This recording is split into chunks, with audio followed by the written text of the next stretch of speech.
कभी कभी हमारी जिंदगी में कुछ ऐसी घटनाएं होती है जिन्हें उस समय हम बस एक सामान्य घटना समझकर भूल जाते हैं। लेकिन सालों बाद जब हम पीछे मुड़कर देखते हैं तो दिल खुद से एक सवाल करता है, क्या वो सच में सिर्फ एक संयोग था या फिर कुछ और?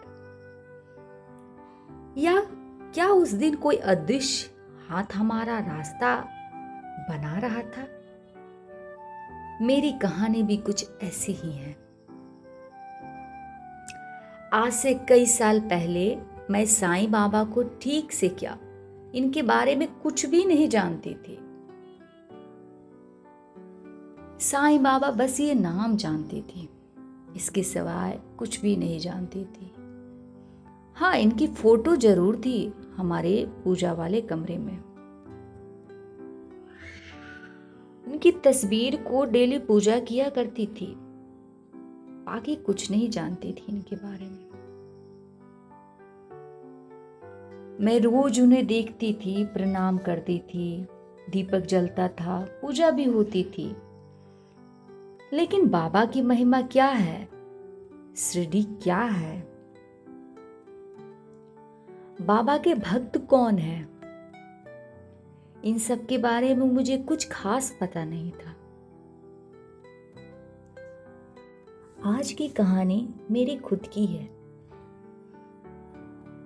आज की कहानी कोई काल्पनिक नहीं है। आज जो भी बताऊंगी मैं अपनी लाइफ की कहानी बताऊंगी। कैसे मैं बाबा को जानी, कैसे बाबा मेरे परिवार में आए, क्योंकि बाबा को मेरे परिवार में भी कोई नहीं जानता था, इनकी महिमा को भी कोई नहीं जानता था। तो आइए आज की कहानी स्टार्ट करते हैं। मैं एक साधारण परिवार से आती हूँ जहाँ पूजा पाठ तो होता था। मैं बचपन से पूजा पाठ किया करती थी। मेरी माँ को पूजा पाठ में बहुत रुचि थी, जिसके कारण हम लोगों को भी पूजा पाठ करना अच्छा लगता था, क्योंकि बचपन से वही माहौल में रहते थे। लेकिन पूजा पाठ में हम लोग जैसे नॉर्मल भगवान होते हैं, लॉर्ड शिवा, शंकर जी, पार्वती, काली माता, दुर्गा माता, सरस्वती जी, गणेश भगवान, इन सारे भगवानों को जानते थे। इन सारे भगवानों की पूजा भी किया करते थे। डेली पूजा हुआ करती थी। लेकिन साईं बाबा, इनके बारे में कुछ भी ज्ञान नहीं था। ये बाबा कौन है? तो आइए मैं कुछ अपने परिवार के बारे में बताती हूँ। मेरे फादर आर्मी में थे। हमारा छोटा सा परिवार था।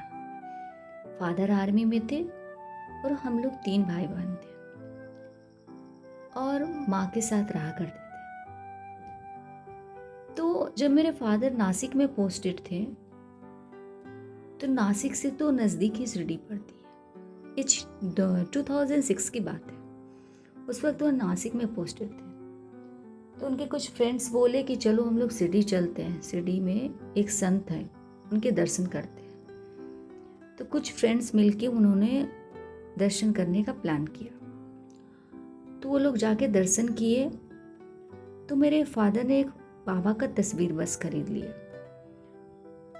मेरे पापा को ये भी जानकारी नहीं थी कि द्वारका माई और बाबा का क्या संबंध है। ये लोग के पास टाइम कम था, जिसकी वजह से इन्होंने समाधि का तो दर्शन कर लिया, लेकिन द्वारका माई का दर्शन नहीं कर सके। ये लोग सारे फ्रेंड्स मिलके समाधि का दर्शन करके जो भी सामान था खरीद के फिर चलते बने।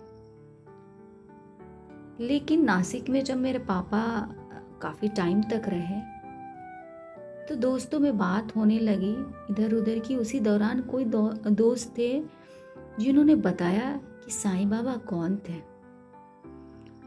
तो पापा को उन्होंने बताया कि ये संत बहुत महान है और बहुत दयालु है, बहुत दूर दूर से लोग आते हैं इनके पास। कोई भी ऐसा नहीं है जो कि इनके दरबार पे आए और खाली हाथ जाए। फिर उन्होंने कुछ एक्सपीरियंस शेयर किए मेरे पापा के साथ। पापा ने सारी बातें सुनी उनकी, और पापा बोले ऐसा भी होता है क्या। पापा को सुन के अच्छा लगा, लेकिन ये बात वहीं ख़त्म हो गई। ये सारी बातें 2006 की है। पापा वो फ़ोटो लेके घर चले गए, जहाँ सभी भगवानों का फ़ोटो था उसी के बीच में बाबा के भी फ़ोटो को रख दिया गया, और एज़ यूजुअल पूजा होने लगी। लेकिन पूजा करते वक्त कुछ भी कोई नहीं बोलता था, बस अगरबत्ती घुमा दिया करता था, क्योंकि सारे भगवान को तो जानते भी थे, इनको तो कुछ नहीं जानते थे। बस ये जानते थे कि ये कोई बाबा है, पहले ह्यूमन थे अभी नहीं है, तो इनकी पूजा करनी है, बस इतना ही माइंड में था और कुछ भी नहीं था। ऐसे ही पूजा होता रहा, कुछ जानकारी नहीं था। और हमारा ऐसा था कि फैमिली बैकग्राउंड में भी कोई ऐसा नहीं था जो कि साईं डिवोटी हो, और हम लोग काफ़ी छोटे छोटे थे उस वक्त। तो मुझे जहाँ तक याद है कि पूजा होता रहा, फिर धीरे धीरे उस वक्त कुछ सालों बाद टीवी पे एक प्रोग्राम आती थी, निर्बल बाबा। हालांकि बाबा के ऊपर कुछ केस वेस चला, जो भी हो, बट मैं इसलिए लिंक कर रही हूँ कि एक प्रोग्राम में देखा करती थी निर्मल बाबा का। ऐसे रेंडमली टीवी स्टार्ट करती थी उस टाइम पे, तो आ जाता था। तो धीरे धीरे मुझे ऐसा लगा कि ये प्रोग्राम देखना चाहिए। वो बाबा जितने भी लोग आए रहते थे उनसे मिलने के लिए आया करते थे। बाबा सारे लोगों की बात को सुनते थे और सॉल्यूशन देते थे। धीरे धीरे मेरा इंटरेस्ट बढ़ने लगा, क्योंकि मेरा नेचर ऐसा है कि कोई कुछ बोलता है तो ईजिली बिलीव कर लेती हूँ, और उस वक्त तो मैं छोटी ही थी। तो मुझे काफ़ी इंटरेस्ट आने लगा, मुझे आइडिया लग गया कि इस टाइम टीवी खोलने से मुझे वो बाबा मिल जाते हैं, निर्मल बाबा। उनका नाम निर्मल बाबा बोला करते थे लोग। तो एक चीज़ मैं ऑब्जर्व की, उनका पैटर्न था एक, वो किसी का कुछ भी प्रॉब्लम हो बस एक ही चीज़ बोला करते थे, तुम इस जगह पे जाके, इस मंदिर के पास जाके ये दान कर दो, तुम जो चाहते हो तुम्हारी मनोकामना पूरी हो जाएगी। जाके काले कुत्ते को दही भात खिला दो, तुम जो चाहते हो वो चीज़ तुम्हारे साथ हो जाएगा, मीन्स पॉजिटिव होगा, जो भी तुम्हारा विषय फुलफिल हो जाएगा। किसी को बोलते थे तुम जाके गोलगप्पे खा लो, उसकी प्रॉब्लम कुछ भी हो, उनका सोल्यूशन थोड़ा अजीब सा लगता था। तुम जाके गोलगप्पे खा लो, तुम्हारा सॉल्यूशन हो जाएगा, जो भी प्रॉब्लम है। मुझे थोड़ा सा वियर्ड लगता था, विचित्र लगता था कि इसको अगर परेशानी कुछ धन ना होने की है या हेल्थ इशू है, तो फिर ये इसे गोलगप्पे खाने को क्यों बोल रहे हैं। लेकिन उनका कुछ अनोखा अंदाज था, वो ऐसे ही बोला करते थे। लेकिन एक और चीज़ थी जो मैंने ऑब्जर्व किया था, क्योंकि मुझे इंटरेस्ट आने लगा था, सारे लोगों का सॉल्यूशन बताने लगते थे। वो जो मैं ऑब्जर्व की थी कि वो हर एपिसोड में साईं बाबा का नाम लिया करते थे। शिरडी के साईं बाबा, तुम शिरडी के साईं बाबा को जानते हो। बहुत को बोलते थे वो कि साईं बाबा के पास जाओ, बाबा ठीक कर देंगे। बाबा के नाम से कुछ दक्षिणा दे देना किसी गरीब को, बाबा ठीक कर देंगे। बाबा के नाम से किसी भिखारी को भोजन करा देना, बाबा ठीक कर देंगे।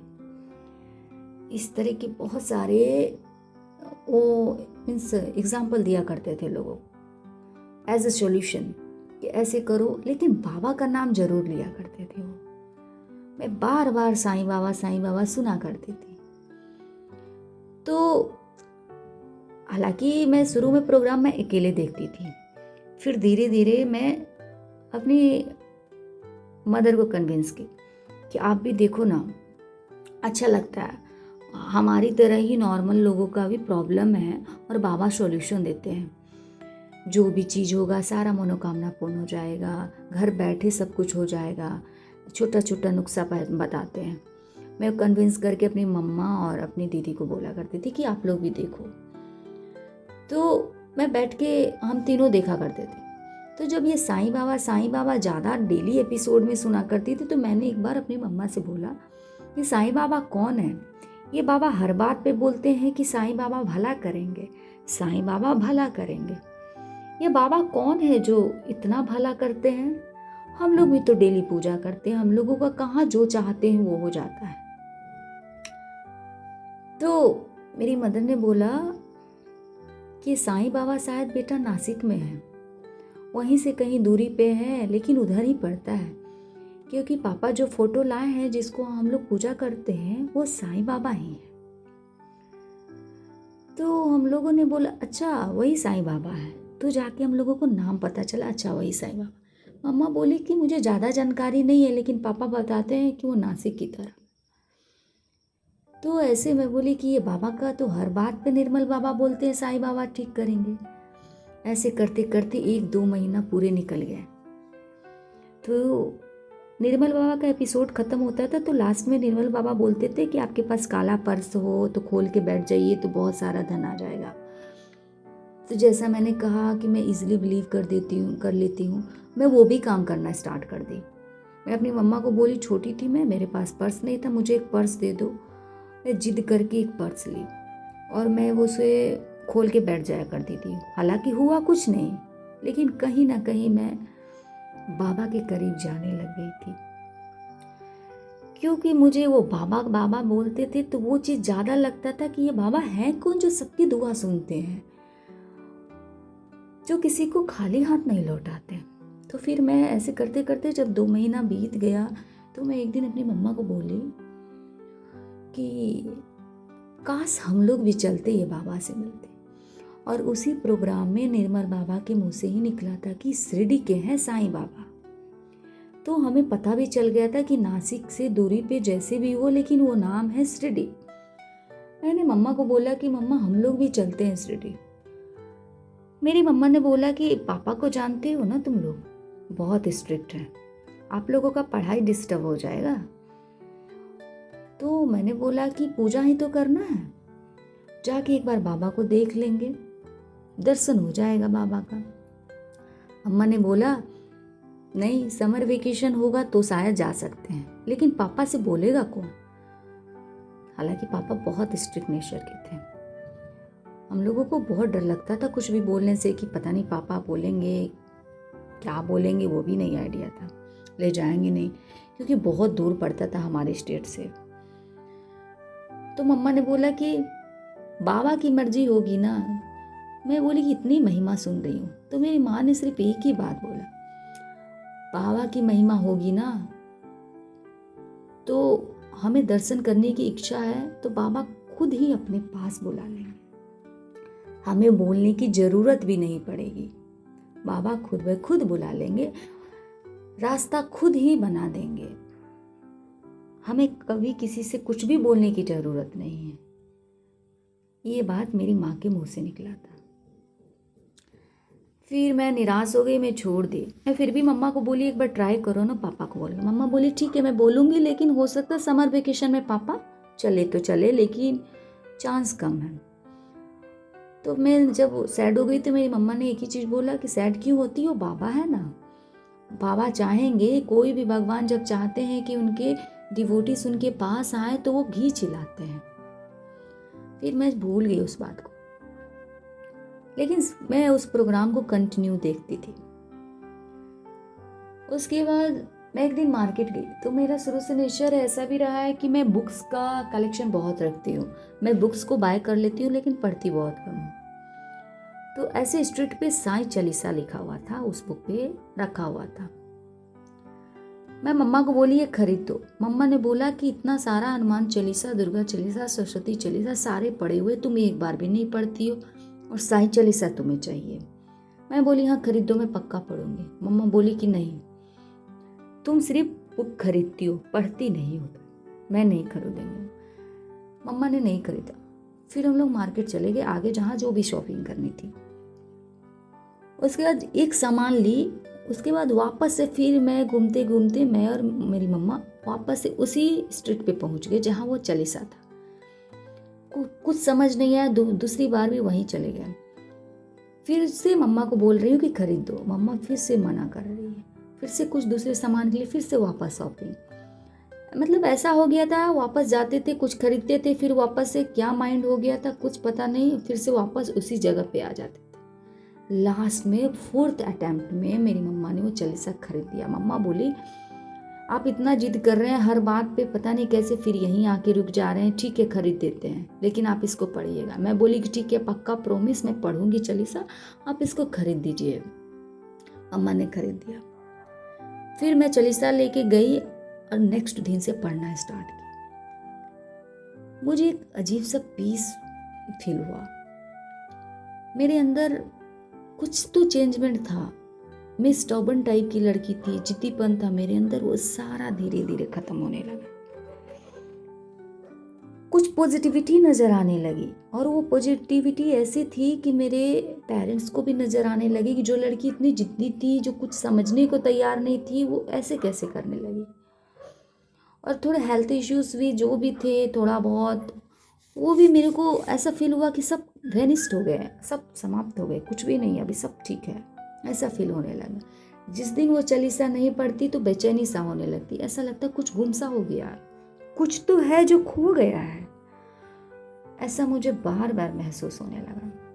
तो इसलिए मैंने कंटिन्यूटी रखा, मैं डेली पढ़ा करती थी, बहुत अच्छा फील होता था। फिर अचानक बिना किसी के कुछ बोले मेरे पापा ने मेरी मम्मा को बोला कि बच्चों का नहीं होता तो ट्रिप कर लेते, बच्चों को एक बार टूर करवा देते शिरडी के साईं बाबा के पास। मेरी मम्मा शॉक्ड हो गई, शिरडी के साईं बाबा, क्योंकि मम्मा को तो पता था कि हम लोगों को जाना है, लेकिन पापा की वजह से कि पापा उतनी दूर लेके जाएंगे कि नहीं, इसकी वजह से मम्मा नहीं बोल रही थी, ऊपर से पढ़ाई का टेंशन था। लेकिन पापा ने खुद से बोला कि हम लोग शिरडी चलते हैं। और शॉकिंग बात पता है ट्विस्ट क्या थी, जब मैं चालीसा पढ़ना स्टार्ट की उसके 1 महीना के अंदर ही पापा ने बोला 2 महीना के अंदर ही बाबा के दर्शन भी हो गए। जनवरी में ये सारी बात हुई और ये मुझे जहाँ तक पता मार्च में हम लोगों ने दर्शन भी किया बाबा का। हालांकि पूजा तो 2006 से कर रहे थे, लेकिन 2012 में बाबा की कृपा हम लोगों पे हुई थी, क्योंकि उसी वक्त वो निर्मल बाबा का सीरियल आता था स्टार प्लस पे, शायद हाँ स्टार प्लस पे ही आता था। तो ऐसे करके हम लोगों ने देखना स्टार्ट किया। तो मेरे पापा ने बोला चलो चलते हैं, तो मार्च में हम लोगों ने पहला दर्शन किया 2012 में बाबा का। उसके बाद ऐसा हुआ कि आज की डेट में मेरे घर पे साईं मंदिर है, एक पर्सनल मंदिर है बाबा का, जहाँ बाकायदा उनका बेड भी है, सब कुछ है। सुबह शाम उनको भोग लगता है, उनकी पूजा होती है, आंधी हो तूफान हो कुछ भी हो, कभी भी ऐसा नहीं होता है कि उनकी पूजा ना हो। इतनी मतलब चेंजमेंट आ गई। और बाबा जब से मेरे घर में आए बहुत कुछ इन्होंने दिया। मेरे फैमिली मेंबर में कोई भी ऐसा नहीं है जो ये बोल सके कि बाबा ने मुझे कुछ नहीं दिया। कोई ऐसा नहीं है जो सिर को उठा के ये कंप्लेन कर सके कि बाबा मैं तो आपका पूजा करता हूँ, ये करती हूँ, आपने मुझे ये नहीं दिया, वो नहीं दिया। जो भी जो मांगा बाबा ने सारी चीज दी। अगर जो देने लायक नहीं थी तो बाबा ने समझ दी। बाबा को बहुत अच्छे से पता है क्या हमारे हित के लिए सही है, क्या नहीं सही है। अगर जो चीज़ इन्होंने फुलफिल नहीं किया तो उसका अर्थ समझाया, समय रहते बताया, जताया कि देखो ये चीज़ तुम्हारे लिए सही नहीं थी, इसलिए ये चीज़ मैंने तुम्हें नहीं दिया। अब मैं क्या बताऊं आप लोगों को कि बाबा की इतनी कृपा है, इतनी कृपा, इतनी कृपा कि मीन्स मैं काउंट नहीं कर सकती कि बहुत सारे एक्सपीरियंस है बाबा के। जब सोचती हूँ तो लगता है ऐसा भी हो सकता है क्या, बाबा भी ह्यूमन फॉर्म में आते हैं क्या। मैं आज भी उस दौर को याद करती हूँ तो मुझे समझ नहीं आता ऐसा कैसे हुआ, कहाँ 2006 और कहाँ एक नॉर्मल प्रोग्राम देखते देखते बाबा का नाम सुनना। और जब से बाबा से कनेक्ट हुए हम लोग, तो देखिए हम लोग पूजा करते हैं, पीस के लिए पूजा करते हैं या कुछ हमारे विश होते हैं जो फुलफिल चाहिए होते हैं, तो पूजा तो हम लोग कर ही रहे थे। बट द थिंग इज कि हमें मिल नहीं रहा था जो चाहिए, ना पीस मिल रहा था, न छोटी छोटी जो विश थी वो पूरी हो रही थी। लेकिन जब से बाबा से जुड़े तो वो पीस भी आने लगी, और जो भी विश रही हमारी, बाबा ने सारी विश को फुलफिल किया। मतलब कोई ये भी सोच सकता है ये कोई मैजिक है क्या, इतना भरोसा हो गया बाबा पे, और अभी भी है कि यकीनन बोल सकते हैं कि मेरे बाबा कर लेंगे, मेरे बाबा संभाल लेंगे। और उन्होंने हर बार लाज रखा है, हर बार लाज रखा है। मतलब अगर मैं किसी को वर्ड्स दे दूं कि ये आप कॉन्फिडेंट रहो, हो जाएगा आपका काम, मेरे बाबा है ना, पक्का हेल्प कर देंगे। मैंने कमिटमेंट दिया बिना सोचे समझे, लेकिन बाबा मेरी लाज रख लेते हैं। इस तरह का बाबा सपोर्ट करते हैं। तो इस तरह से हमारे फैमिली में कोई भी नहीं जानता था। इस तरह से हम लोग साईं डिवोटी बने। कहाँ एक छोटी सी फोटो थी हमारे यहाँ, और कहाँ आज एक मंदिर है बाबा का, जो डेडिकेटेड मंदिर सिर्फ बाबा का है। फोटो सारे भगवान के हैं, लेकिन डेडिकेटेड पूरा बाबा को भोग लगना, बाबा का बेड, बाबा का सब कुछ जैसे शिरडी में है वैसे है बिल्कुल। हालांकि शिरडी के जैसा तो हम लोग नहीं कर पाएंगे, बाबा का वो स्थान है, लेकिन कोशिश पूरा करते हैं। बाबा जो दिए हैं उसका आभार जिंदगी भर रहेंगे हम लोग, वो कभी नहीं चुका सकते, ऋणी हमेशा रहेंगे। लेकिन शुक्रगुजार इस चीज़ का है कि बाबा ने हम लोगों को चुना, मेरे परिवार को चुना। 2013 में बाबा का मंदिर मेरे यहाँ बना। 2013 में यस, प्रतिमा 2013 में शिरडी से आई थी, और चरण पादुका भी शिरडी से आया था 2013 में। 2012 में हम लोगों ने पहला दर्शन मार्च में किया। 2013 में बाबा का नवंबर में प्रतिमा बना आया मंदिर। आज जब मैं पीछे मुड़कर उस घटना को देखती हूँ तो मुझे लगता है अगर उस दिन मैंने टीवी नहीं देखा होता, अगर बाबा का नाम मेरे कानों में बार बार नहीं पड़ा होता, या अगर हमारे घर में बाबा की तस्वीर नहीं होती, अगर मेरे मन में शिरडी जाने की इच्छा नहीं आती, अगर मैंने माँ से वो बात नहीं कही होती, और अगर पापा ने उस दिन अचानक शिरडी जाने की बात नहीं कही होती, तो शायद मेरी कहानी कुछ और ही होती।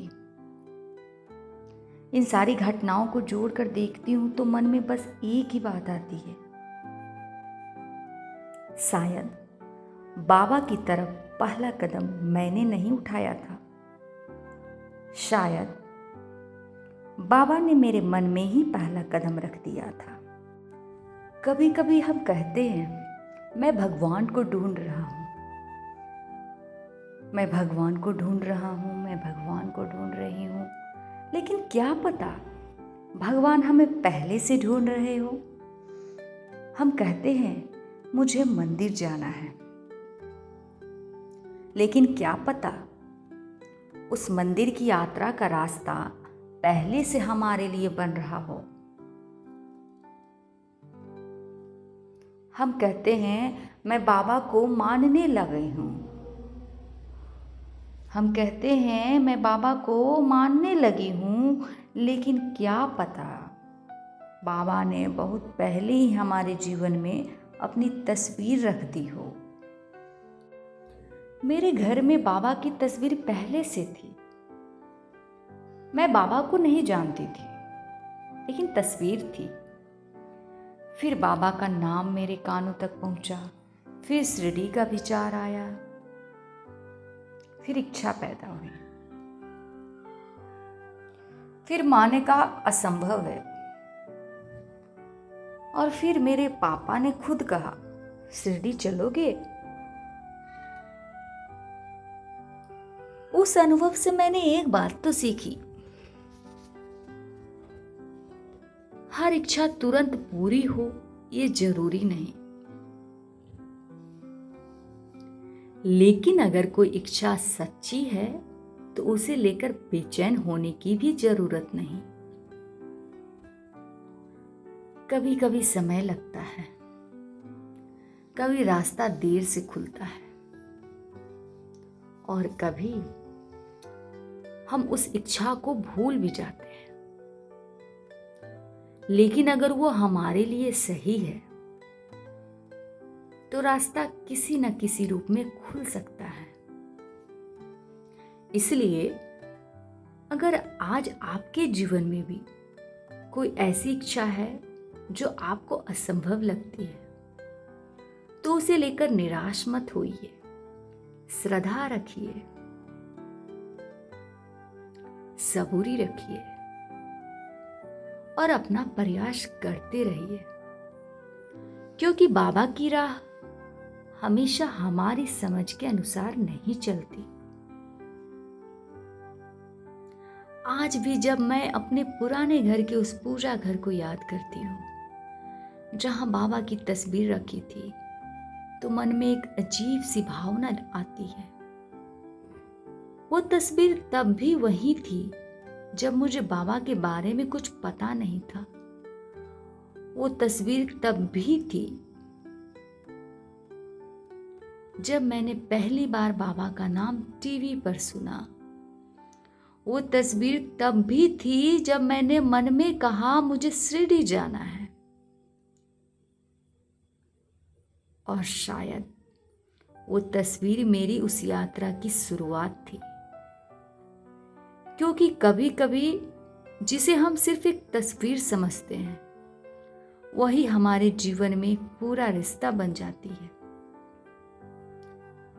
मैंने बाबा को बुलाया था या बाबा ने मुझे? आज भी इसका जवाब मेरे पास नहीं है, लेकिन इतना जरूर महसूस होता है।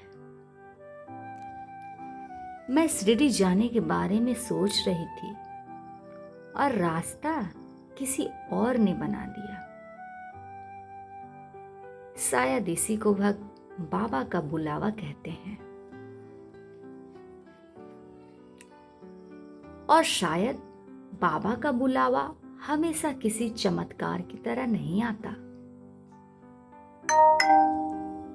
कभी एक तस्वीर बनकर आता है, कभी एक नाम बनकर, कभी एक अनजानी इच्छा बनकर, कभी किसी के मुंह से निकले एक वाक्य बनकर, और कभी हमारे अपने माता पिता के अचानक लिए गए एक फैसले के रूप में। मेरी कहानी में भी बाबा का बुलावा शायद इसी तरह आया था। बहुत शांत होकर, बिना किसी शोर के, बिना किसी बड़े संकेत के, बस एक छोटी सी इच्छा के रूप में। और फिर उस इच्छा के रास्ते में एक एक करके दरवाजे खुलते गए। अगर आपके जीवन में भी कभी ऐसा हुआ है कि आपने किसी चीज की दिल से इच्छा की और कुछ समय बाद बिना ज्यादा प्रयास के उसका रास्ता बन गया, तो उस अनुभव को याद कीजिए। हो सकता है आपके लिए भी वो एक विशेष संकेत रहा हो।